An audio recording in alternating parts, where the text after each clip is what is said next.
Les États membres de l'Union européenne ont marqué l'histoire en approuvant à l'unanimité une législation inédite, connue sous le nom d'AI Act, destinée à réguler l'utilisation de l'intelligence artificielle.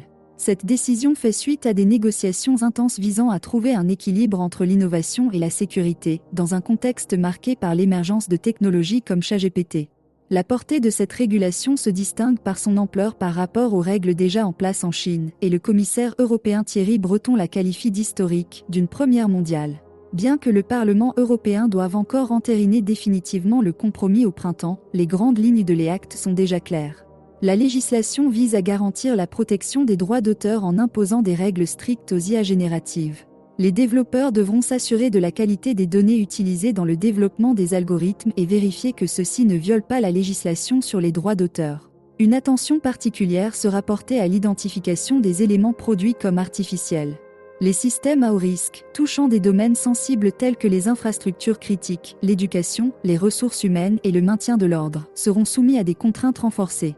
Cela inclut la nécessité d'un contrôle humain, l'établissement d'une documentation technique et la mise en place d'un système de gestion du risque. Les systèmes d'IA interagissant avec les humains devront également informer les utilisateurs de manière transparente. Bien que les interdictions soient rares, la législation interdit certaines applications contraires aux valeurs européennes, comme les systèmes de notation citoyenne ou de surveillance de masse, souvent utilisés en Chine.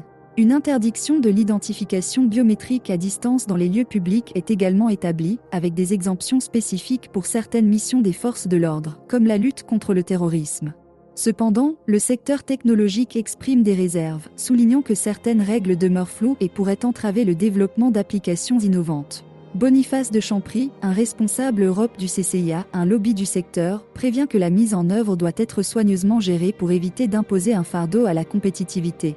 Marianne Tordebitker, de l'association France Digital, craint l'apparition de barrières réglementaires supplémentaires qui pourraient favoriser la concurrence américaine et chinoise. Les préoccupations de la France et de l'Allemagne, notamment la protection des startups spécialisées dans l'IA, ont été prises en compte lors de la finalisation du texte. Paris et Berlin ont obtenu des clarifications sur l'application de la législation afin de ne pas entraver l'émergence de futurs champions européens.